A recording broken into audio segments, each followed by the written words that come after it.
sucesivas clases, específicamente y de manera más detallada. A ver si puedo compartir la pantalla para ir al PowerPoint. A ver, continuar.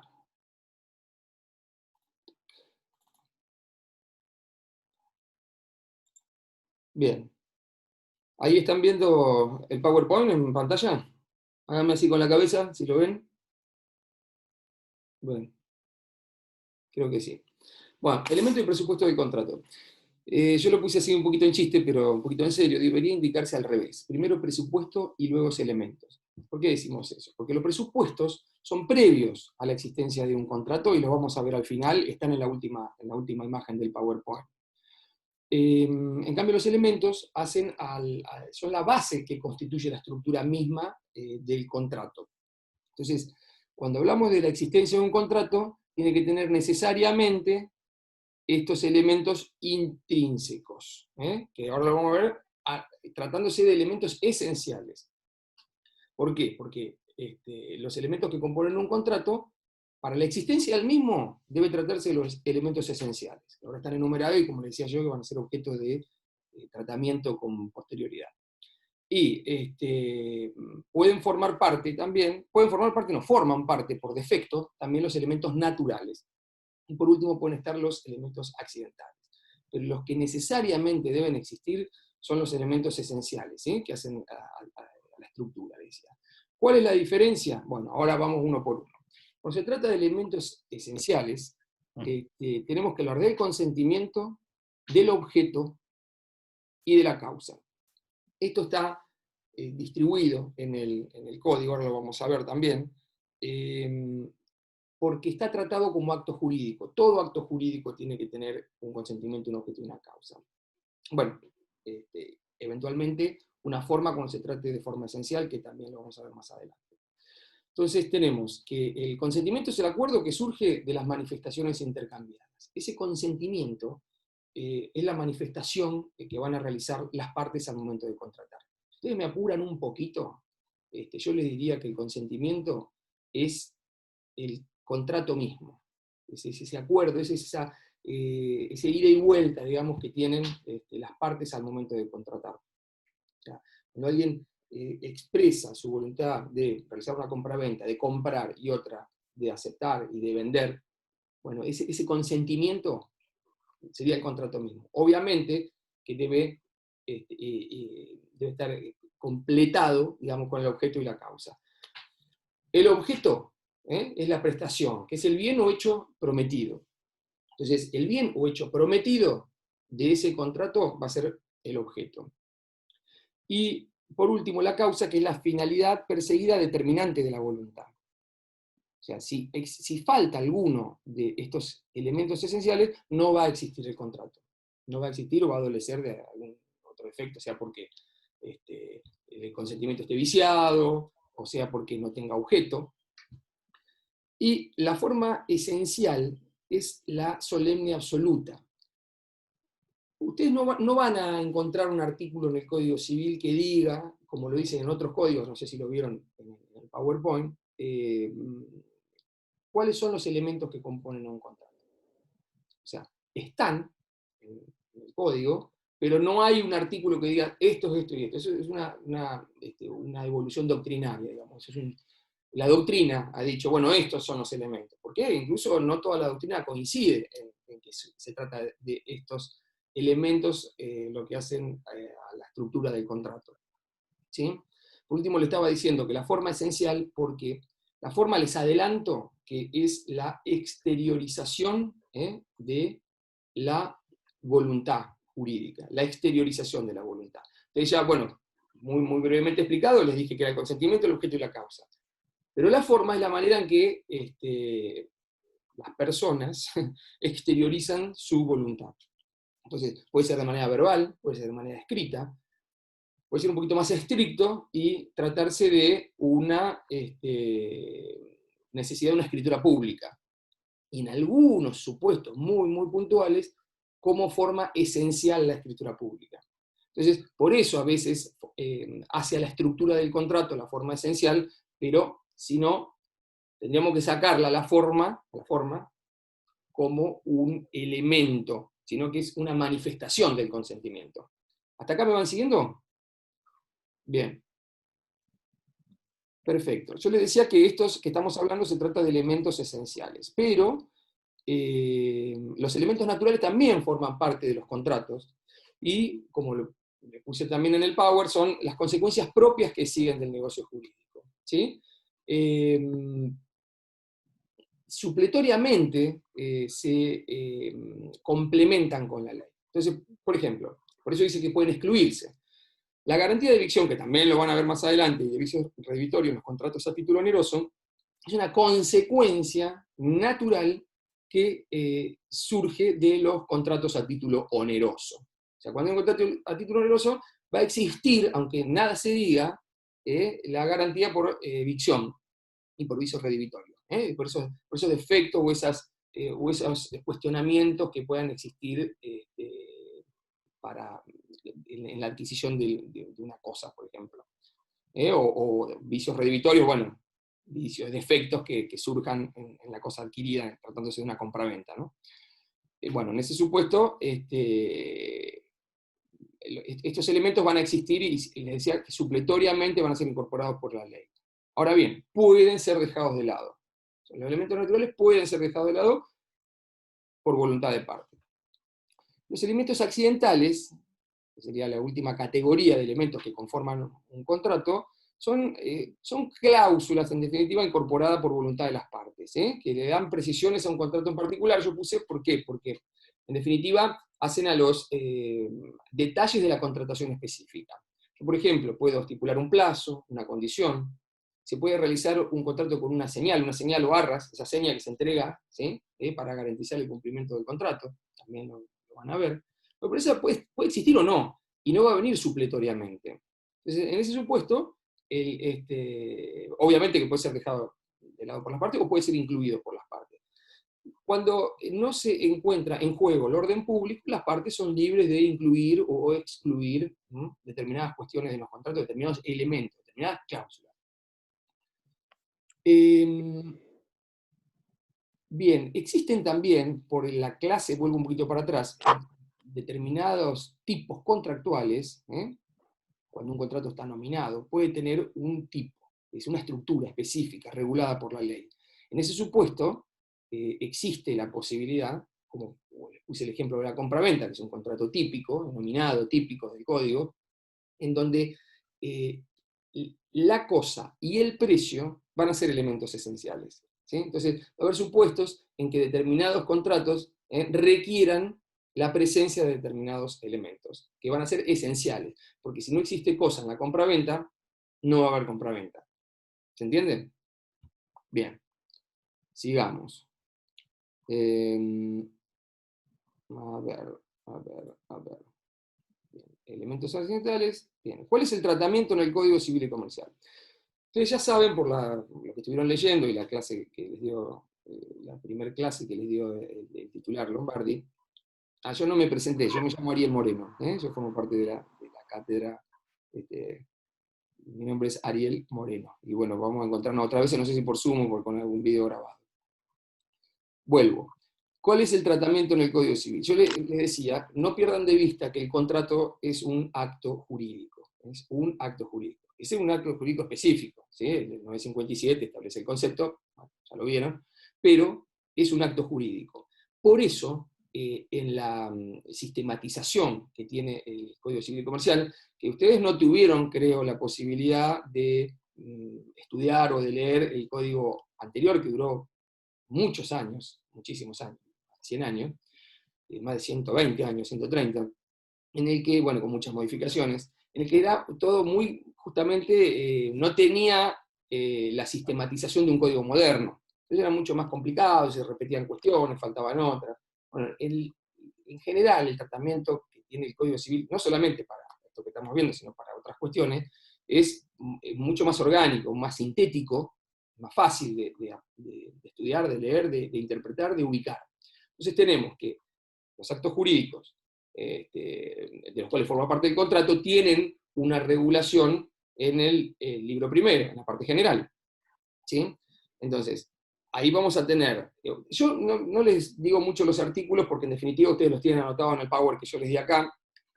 Siempre es mejor acordarse de los artículos, a veces es difícil acordarse del número de los artículos, pero facilita la ubicación de los temas cuando uno pretende estudiar la cuestión o analizarla o resolver un problema. Entonces, tenemos que el tratamiento, tenemos en la parte general, el libro primero, que existe entonces el consentimiento, el objeto y la causa, e incluso la forma solemne absoluta. Ahí están citados los artículos respectivos. ¿Sí? Ahora bien, se complementa esta cuestión en el libro tercero, justamente de los contratos. Entonces, en derechos personales, volvemos a tener el consentimiento, el objeto y la causa, ya hablando del acto jurídico contrato. Acuérdense que, por ejemplo, ¿por qué hago toda esta discriminación de la situación?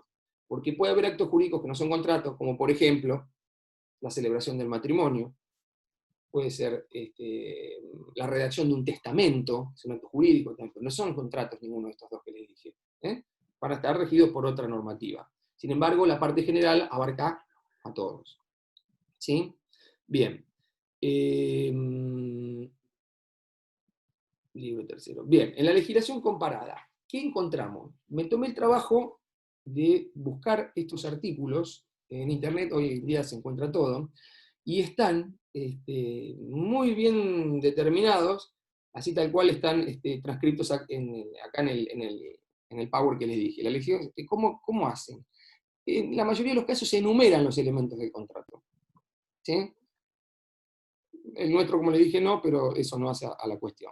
En Francia, por ejemplo, además del consentimiento, el objeto y la causa, incluyen la capacidad. Pero, como vamos a ver ahora, la capacidad es un presupuesto de consentimiento. Entonces, no forma parte del contrato. Lo mismo dice Chile, lo mismo dice el Código Uruguayo. En España, como nosotros, consentimiento, objeto y causa. Y el Código Italiano habla de lo mismo, pero incorpora la forma solemne, circunstancia con la que yo estoy de acuerdo. La mayoría de los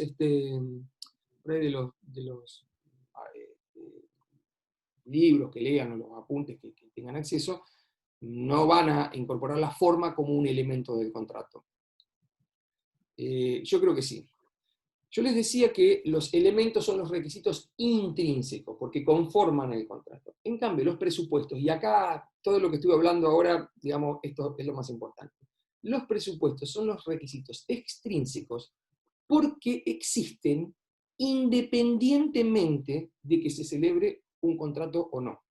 No están dentro del contrato. Deben existir para que el contrato, digamos, exista o tenga validez. Sin embargo, estos presupuestos, que ahora los vamos a enumerar, y después me voy a referir a uno de ellos más en profundidad, estos presupuestos deben existir previamente. Pero no solamente existen previamente, sino que subsisten después de la contratación. Por eso se dice que son extrínsecos.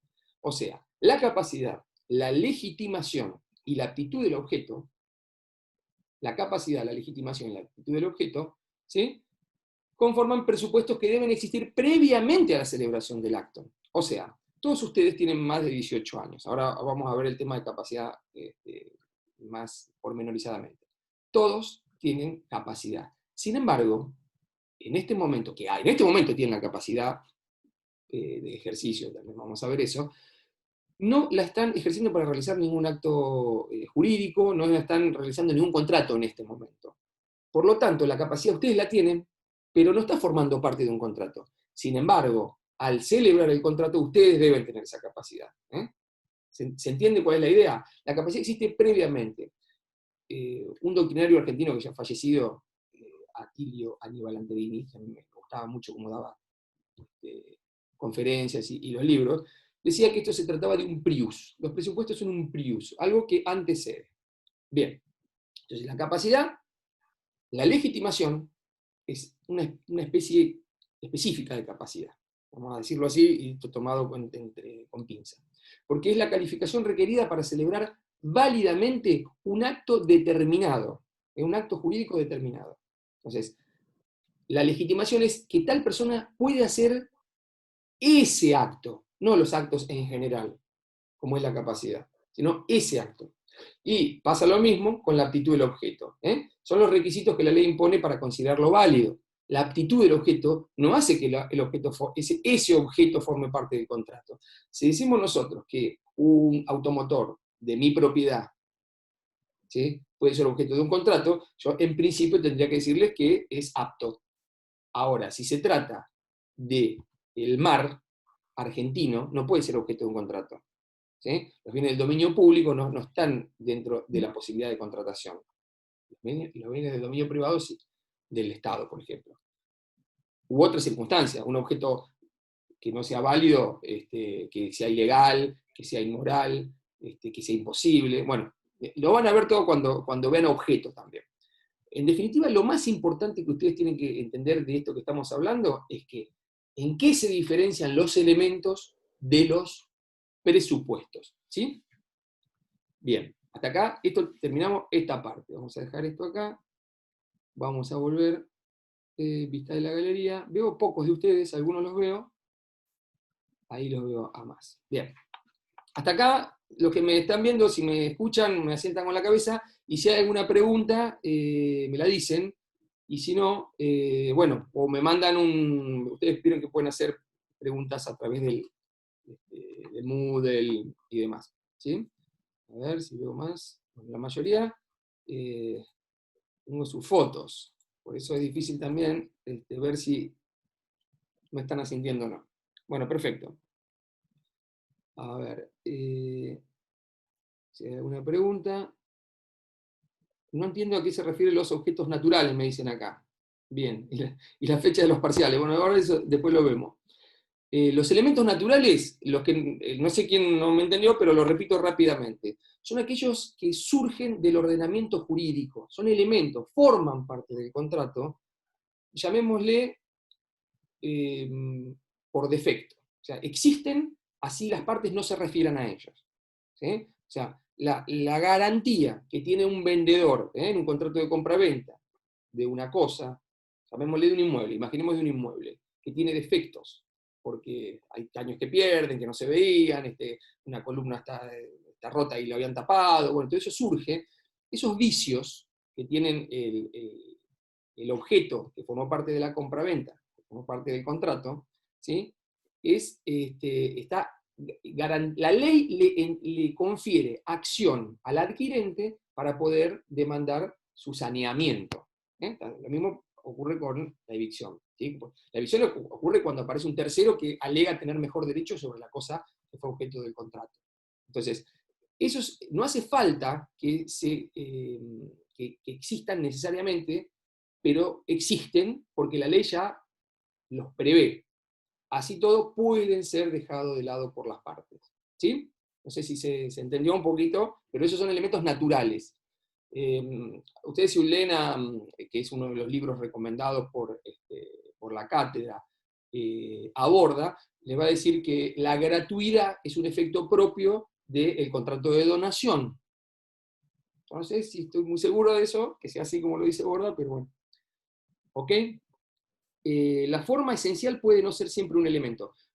Ahí me están preguntando, no sé si ustedes también están asistiendo al chat, y si no, yo les repito la pregunta para que la tengan. La forma esencial puede no ser siempre un elemento. El tema es así, hay muy pocos contratos que requieren una forma esencial. El principio general de nuestra legislación es lo que se llama libertad de formas. Las partes pueden utilizar la forma que crean conveniente para expresar la voluntad. ¿Sí? Yo, por ejemplo, ustedes no imaginen siempre un contrato, cuando hablamos de contratos, hablar de un contrato de la compraventa de un inmueble. Todos los días nosotros celebramos contratos de una manera casi sin darnos cuenta. Vamos a un kiosco, ¿sí? Y compramos un paquete de pastillas. Eso es un contrato de compraventa de un bien mueble. Es un contrato de compraventa. ¿Cuáles son los elementos? Un poquito viene bien para repasarlo. Los elementos son el consentimiento que yo tengo con el kiosquero. Yo digo, quiero ese paquete de pastillas Hall. Muy bien, el kiosquero me lo da. Me cobra, es una compraventa, tiene que tener además un precio y una cosa. ¿Sí? ¿Y cuál es la causa? La causa es la finalidad que yo tengo de adquirir ese objeto. ¿Sí? La finalidad es la adquisición de ese objeto. Y la finalidad del kiosquero es de cobrar el precio. ¿Sí? Ahora, el motivo que yo tengo es porque tengo la garganta seca, como ahora, voy a tomar un poquito de agua. El motivo, o sea, la motivación, lo que a mí me motivó a realizar ese acto, fue porque, pero yo no lo expresé, ni es necesario que lo diga. ¿Sí? Hay circunstancias, pero no quiero adentrar en ese tema, hay circunstancias en las que los motivos, si fueron expresados y fueron determinantes de la contratación, pasan a tomar otra relevancia, pero dejémoslo ahí. Entonces, ese contrato que celebré con el kiosquero, se trató de una compraventa que no tiene ninguna forma impuesta. O sea, no tengo que hacer por escrito un contrato donde digo, bueno, oferto comprar la pastilla tal y tal precio, bueno, el kiosco, imagínense, eso sería imposible. Entonces, imposible, antipráctico y no necesario, porque la propia legislación nos permite utilizar una forma, una expresión de la voluntad mucho más sencilla, como puede ser la expresión verbal. Incluso puede ser hasta por actos. Cuando hacen eso mismo, en vez de en un kiosco, van a un supermercado, no hablan con nadie, agarran de la góndola el paquete de pastillas, sin hablar nada. Bueno, hay que hablar porque en la cooperativa creo que queda el número de documento. Bueno, no importa. Esas son algunas cuestiones que no hacen al tema. Pero en ese caso no hay ninguna forma esencial. La forma esencial, se las digo rápidamente, la vamos a tener en las donaciones de bienes inmuebles. Cuando veamos donaciones, al final de la cursada lo vamos a ver, pero cuando vean forma, no sé si se la voy a dar yo o se la va a dar otro de los docentes. Entonces, la forma esencial como exigencia de validez del acto es solamente para las donaciones de bienes inmuebles, donaciones de bienes inmuebles. Yo quiero regalar un terreno, una casa, un departamento, no puedo decirlo verbalmente. Ustedes se imaginan que sería terrible si fuera así. Se quiere proteger al donante porque se está desprendiendo de un bien que en principio se considera valioso, como todos los inmuebles. Entonces, el inmueble que es donado, ahí sí requiere una. Hay otros casos más, que es la donación de prestaciones periódicas y la donación de bienes muebles registrables, como puede ser un automotor, un avión, un barco. Bueno, esos son bienes registrables y requieren también nada más que para la donación, no para la compraventa. Para la compraventa también se requiere escritura pública para los bienes muebles, pero ya no es como forma esencial, con pena de nulidad. ¿Sí? Es lo que se llama formal solemne relativo, y no formal solemne absoluto. Yo te estoy viendo, Pía, si vos me estás escuchando, sentí con la cabeza. ¿Sí? ¿Sentí con la cabeza? Perfecto. Bueno, muy bien, 10. Seguimos. A ver, ahí lo entendí, perfecto. A ver, profe, la forma esencial puede no ser siempre. ¿Por qué la forma solemne para usted debe ser tenida en cuenta en los elementos? Justamente porque si un contrato que requiere la forma solemne, ¿sí?, no tiene la forma solemne, el contrato es nulo, de nulidad absoluta, es inexistente, se dice. Y vuelvo al ejemplo de la donación de un bien inmueble. Si yo con cualquiera de ustedes digo, qué simpático este alumno, le voy a regalar mi casa. Bueno, tendría que estar medio chiflado, pero vamos a suponer que eso suceda. Y les digo, ahora verbalmente, bueno, a ver, me está mirando, ¿quién está ahí? Juliano. Juliano, no sé si me escucha. ¿Sí? ¿Me escucha Juliano? Asienta con la cabeza. Muy bien. Le digo, Juliano, yo te dono mi casa. Y me dice, listo, acepto. Me dice, acepto. ¿Se acuerdan como el cadáver de la novia cuando le pone el anillo? Bueno, no importa, es una película. Acepto, dice, chau, perdí. No, no perdí, porque es un elemento esencial, ¿sí?, la configuración en una escritura pública de esa donación. ¿Por qué? Porque tiene determinados requisitos, hay que ir a una escribanía, hay que ir a un escribano, que tiene que pedir certificados al registro de la plata. Hay un tiempo que pasa entre que yo quiero manifestar esa voluntad para que se realice hasta que se realiza. Y si llegado el momento, en la escribanía, tenemos la escritura impresa para que la firme el donante, el donatario, yo digo, no, me arrepiento, no pasa nada. El acto no existió. Me interpretan por qué yo lo considero, no yo solamente, el Código Civil italiano también lo considera que la forma esencial, no es que estoy solo en esta opinión. ¿Sí? Así que si ustedes lo dicen, no está mal, por lo menos si se los corrijo yo. Y si no digan, bueno, Ariel Moreno dice eso. Bueno, perfecto. A ver si hay algún otro chat que requieran, bueno, forma esencial, forma solemne. Bien, seguimos adelante. Porque tenemos muy, muy poquito tiempo. Voy a tratar de hablar algo con relación a la capacidad, que es uno de los temas que nos quedó pendiente. Ustedes ya saben capacidad, así que podemos ir bastante rápido en estos 7 minutos que nos quedan de chat. Si es que no se corta. Si no se corta, seguimos. Ya les advierto esta circunstancia. ¿Sí? Bueno. Ustedes tienen que tener, cuando estamos en la clase, el código en la mano. Es una recomendación que les doy. No es necesario, pero van a ver que es mucho más fácil. Puede ser que ustedes ya lo hayan visto esto. Ustedes ya saben lo que es la capacidad, pero no se confundan con el concepto. Lo tienen en el artículo 22 del código, ¿sí? Y se refiere a la capacidad de derecho. Entonces dice, ahora vamos a ver. La capacidad es que toda persona humana goza de aptitud para ser titular de derechos y deberes jurídicos. Es muy común que viene de antes, pues estaba en el código anterior, se diga de derechos y obligaciones. Es la aptitud para adquirir derechos y contraer obligaciones, me dicen algunos. No está mal del todo, pero está mal, porque el concepto de deberes jurídicos es mucho más amplio. Ustedes imagínense que los padres, incluso los padres de ustedes, si tienen menos de 25 años, tienen deberes con sus hijos. Esos deberes, ¿sí? Que son deberes parentales, no son obligaciones. La obligación surge, bueno, ya lo vieron ustedes de obligación, no me voy a explayar en eso. Entonces, estamos hablando de la capacidad de derecho, entonces, para ser titular de derechos y deberes jurídicos. ¿Sí? Entonces, el principio es que todas las personas humanas tienen aptitud para ser titular de derecho y deberes jurídicos. Lo van a ver más adelante que las personas jurídicas sí contemplan la idea de obligaciones y no deberes jurídicos. Ese es un primer distingo que antes no existía. Entonces, las personas humanas, ¿sí? Desde la concepción, pues si ustedes leen unos artículos más arriba, van a ver que la existencia de la persona humana comienza con la concepción. Entonces, pero, momento, ustedes me dirán, ¿y cómo hace un recién concebido para celebrar un acto jurídico ejerciendo su capacidad? Bueno, fácil, no puede hacerlo por sí, necesita a sus representantes, que van a ser los padres. Y si no estuvieran, o no pudieran, o no tuvieran la capacidad, los tutores que se le hacen, etc.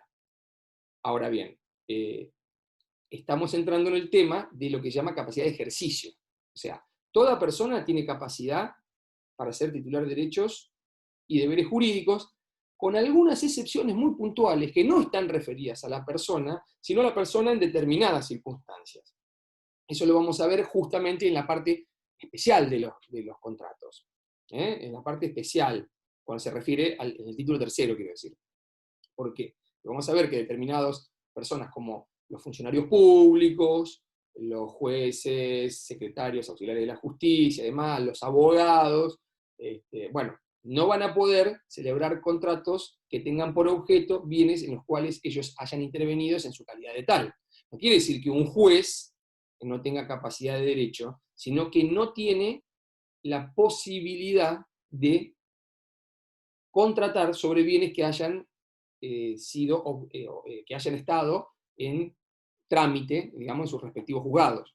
¿Sí? ¿Se entiende? Un abogado, con relación a ustedes van a ser abogados, el día de mañana van a decir, bueno, voy a comprar, me quedo con este inmueble que formó parte de un juicio de reivindicación. No pueden, porque con relación a eso no están habilitados, se llaman inhabilitaciones especiales. Pero eso lo vamos a ver después si nos da el tiempo. Quiero decirles todo junto en tan poco tiempo y a veces se complica. Vamos a las partes esenciales entonces. Entonces, la capacidad de ejercicio, en principio, la va a tener todas las personas. Sin embargo, hay restricciones impuestas, o por la ley, o por una sentencia. Y el propio código, en el artículo 24, establece cuáles son esas personas las que no tienen capacidad de ejercicio, o sea, de ejercer por sí estos derechos que les confiere la ley. Entonces tenemos que los menores por nacer, las personas por nacer, perdón, los menores, las personas por nacer no pueden ejercer por sí, obviamente. Particularmente existe otra situación con los menores por nacer que los menores, otra vez, con las personas por nacer, que está supeditado también todos los actos al nacimiento con vida. Eso creo que lo habían visto ustedes, parte de civil 1. Bueno. La persona que no cuenta con el grado, con la edad o con el grado de madurez suficiente, ¿sí? Dice el segundo inciso de este artículo. Y acá viene lo que se llama la idea de la capacidad progresiva. ¿Sí? El principio, este es un código de principio también les tengo que decir. O sea, el principio es que se trata de, o la ley, o este código, trata de que todas las personas tengan la posibilidad, así sea mínimamente, de expresar su voluntad, de ver en lo mínimo posible restringida su capacidad. Tenemos, a ver, me están avisando acá, tenemos minutos ilimitados. Eso es una buena noticia. De todas maneras, está limitado a las 7 porque viene la otra clase. Pero bueno, gracias por avisarme. ¿Me escucharon lo que les dije? ¿Sí? Bien, perfecto. Bien. Bueno, entonces vamos más tranquilos y más despacio. Capacidad de derecho, la aptitud para ser titular de los derechos y deberes jurídicos. La capacidad de ejercicio es ejercerlos por sí mismo esos derechos. Si por alguna circunstancia establecida por la ley o una sentencia judicial la persona se ve restringida o imposibilitada de manifestar su voluntad y ejercer sus derechos, bueno, vamos a entrar dentro de este artículo 24. Entonces, terminemos con las personas por nacer. Los menores de edad. La persona que no cuenta con edad y grado de madurez suficiente. Yo les decía que es un código de principios. Lo que se intenta es, entonces se lo dije, contemplar la idea de capacidad progresiva. De capacidad progresiva. ¿Sí? ¿Por qué? Porque antiguamente, ustedes no sé si lo sabían, pero hasta el año 1968, los menores de edad y que no tenían capacidad, eran los menores de 22 años. 22 años. Hasta que no cumplían 22 años, eran incapaces, se llamaba de hecho. Ahora les puede parecer gracioso. Semejante grande, por no decir otra palabra, y no tenía capacidad. Eso en el año 68 se mejoró, no mucho, se llegó a 21 años. Y no hace mucho tiempo se llegó a los 18 años, que es lo contemplado en este código también. Antes de este código, una ley que llegó a la capacidad de hecho, como se llamaba en ese momento, a los mayores de 18 años. Bien, entonces, ¿y el grado de madurez suficiente? ¿Por qué les digo todo esto? Porque, si bien vamos a ver que, como continúa después en la cuestión de la capacidad, digamos, la mayoría de edad, vamos a decirlo así, se adquiere cuando la persona cumple los 18 años, hay muchas posibilidades de actuación jurídicamente relevante que realiza el sujeto, el menor en este caso, por sí. ¿Sí? Puede tratarse de contratos de escasa cuantía, que se venían haciendo, ¿se acuerdan el ejemplo que les puse hace un ratito, el paquete de pastillas? Bueno, no necesariamente tiene que ser una persona adulta como yo o adulta como ustedes para celebrar un contrato. Puede ir un chico del jardín de infante a comprar pastillas y ese contrato va a ser válido. Ustedes me dirán, bueno, pero ahí entra un poquito en conflicto la situación. Si es un menor, está celebrando un contrato, bueno, no es tan importante económicamente, vale, pero vale con todas las consecuencias. Se presume que está autorizado por los padres. Hay un artículo 600 y pico, a ver si no lo tengo por acá anotado, el 684, que dice que en los contratos de escasa cuantía de la vida cotidiana celebrada por el hijo, se presume realizada con la conformidad de los progenitores. Bueno, entonces, guarda, porque vamos más adelante, si ese contrato se lo por un menor, donde compró paquete de pastillas, realizó un contrato de transporte, cuando se paró un colectivo, se llevó un colectivo, un contrato de espectáculo público, cuando fue, bueno, ahora no podemos, pero supongo que no mucho tiempo más podemos ir a un teatro, a un cine, a ir a la cancha de fútbol, a ver un recital, y no hace falta tener más de 18 años para adquirir y celebrar ese contrato, adquirir los boletos. Y si hay consecuencias, imaginemos lesivas, vamos a suponer que estuviese en mal estado las pastillas y el chico sufre una intoxicación. Bueno, ese contrato es válido, va a tener todas las consecuencias, de responsabilidad, de derecho al consumidor, etc. ¿Sí?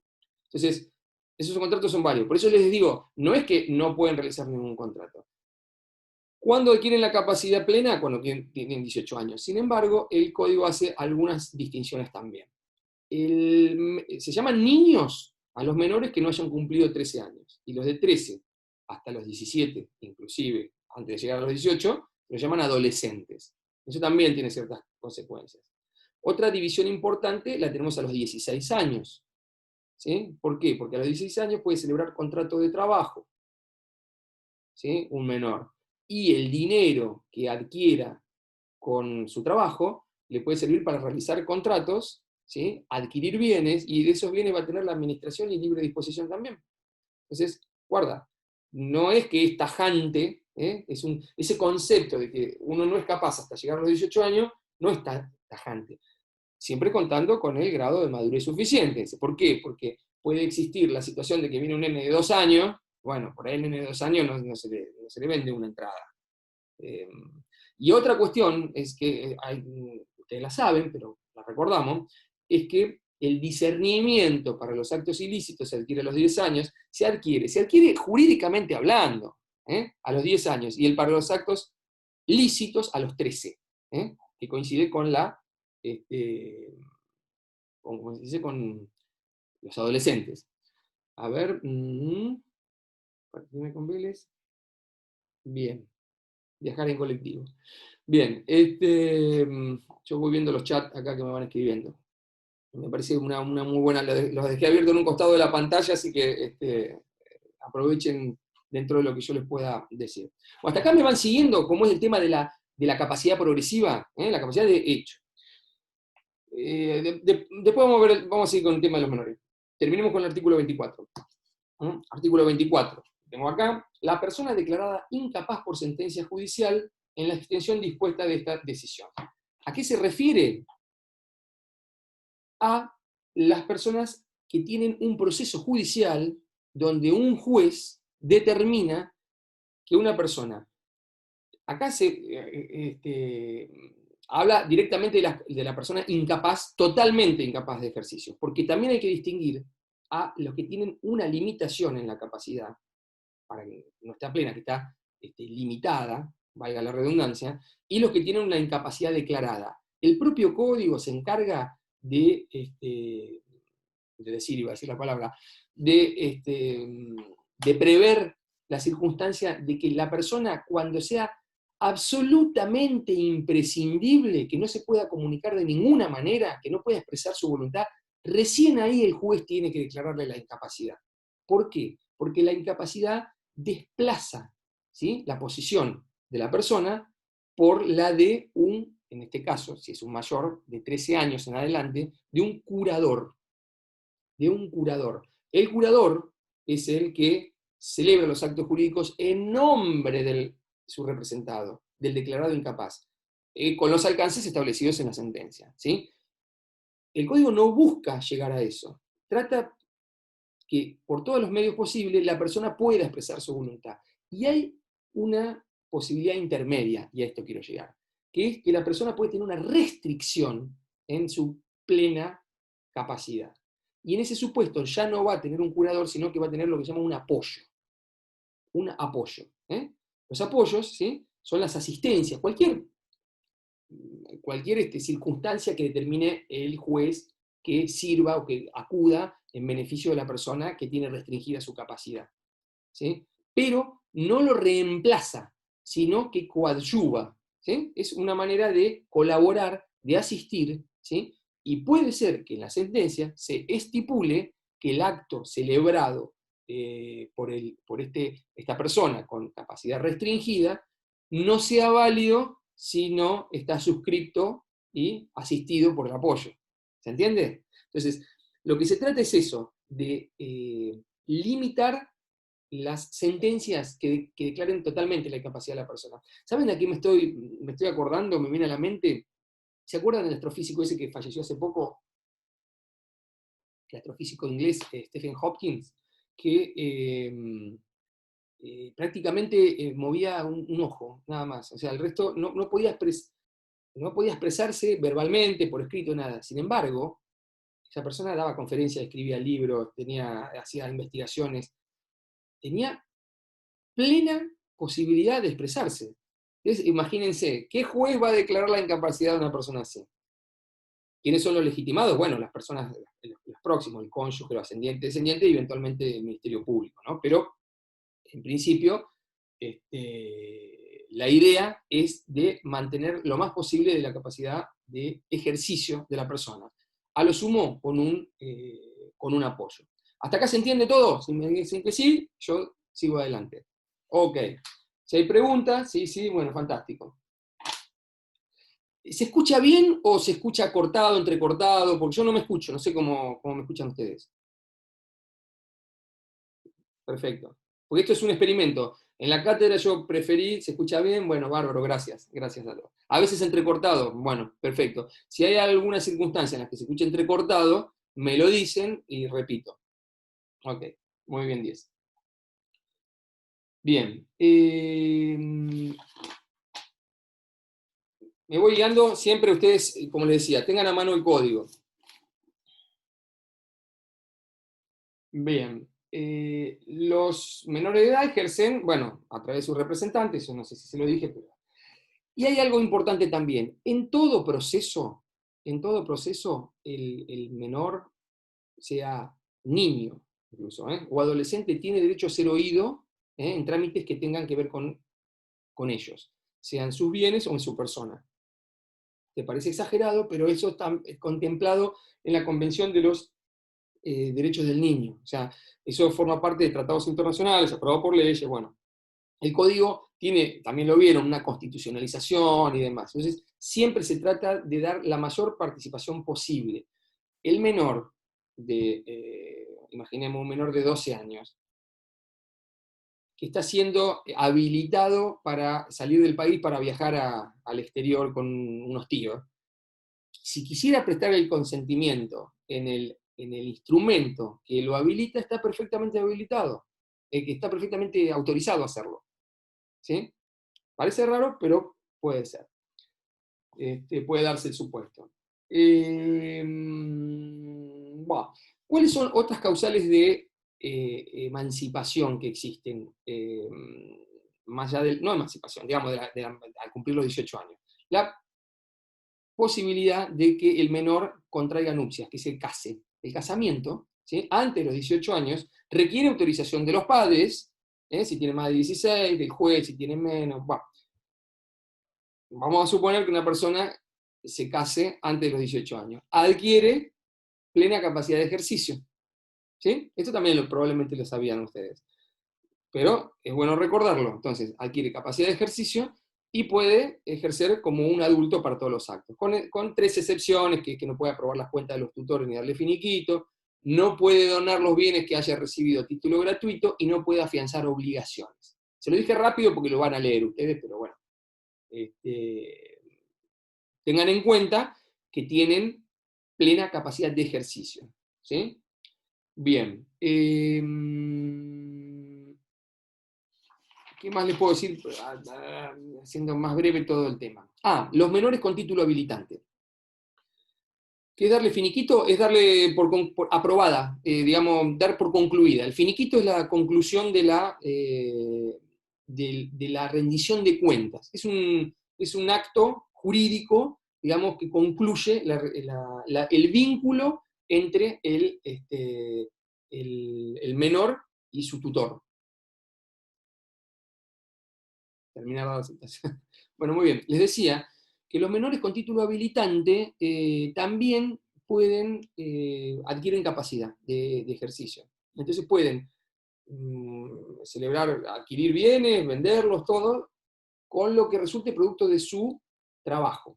Ahora, guarda, tiene título habilitante para tener esta capacidad. Y ahí viene también, van a leer, no les voy a contar yo, búsquenlo ustedes, véanlo ustedes, la cuestión de qué es título habilitante. Si título habilitante es título secundario, es habilitante, si es un título terciario. Es muy difícil que un chico se reciba de abogado antes de los 18 años. Podría ser. Ustedes creo que tienen todos más de 18 años. Y todavía están en contratos, así que les falta. Pero en el supuesto caso de un niño genio que se reciba de abogado a los 17 años, bueno, podría adquirir esa capacidad. Entonces, bien, sigamos, quiero muy rápido porque tenemos muy poquito tiempo, ahora sí, en 5 minutos tenemos que terminar. Quedaron varios alumnos afuera, que todo esto mismo que les dije se los tengo que repetir a ellos. Voy a terminar con esto, y lo demás lo dejaremos, porque tengo un montón de cuestiones, pero... ¿Cuál es el régimen de los contratos celebrados por incapaces? Eso es una pregunta de examen, diría. O sea, muy importante. Bien. Si existe una sentencia que declara la incapacidad o la restricción a la capacidad, debe ser inscrita en el registro de Estado Civil y Capacidad de las Personas. Entonces, todos los actos, bueno, me adelanto, son nulos. Un contrato celebrado por un incapaz, ¿sí?, o con capacidad restringida, es nulo. Bien, pero es de nulidad relativa. ¿Por qué? Porque puede ser confirmado.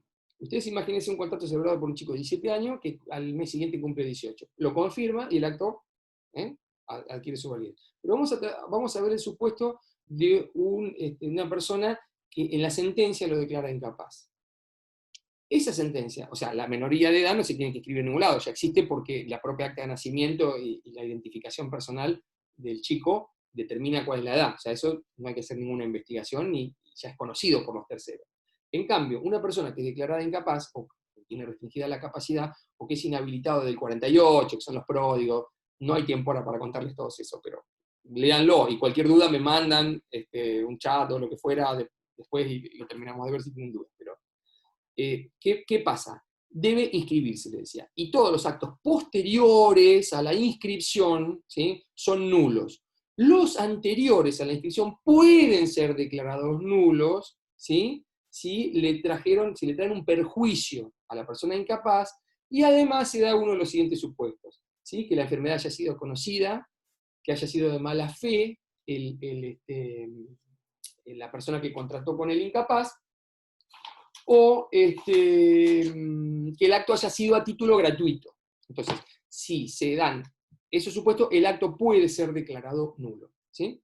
Pero acuérdense, como lo primero que les tiene que llegar a la mente es un acto celebrado por una persona que no tiene capacidad de ejercicio, el acto es nulo, relativo.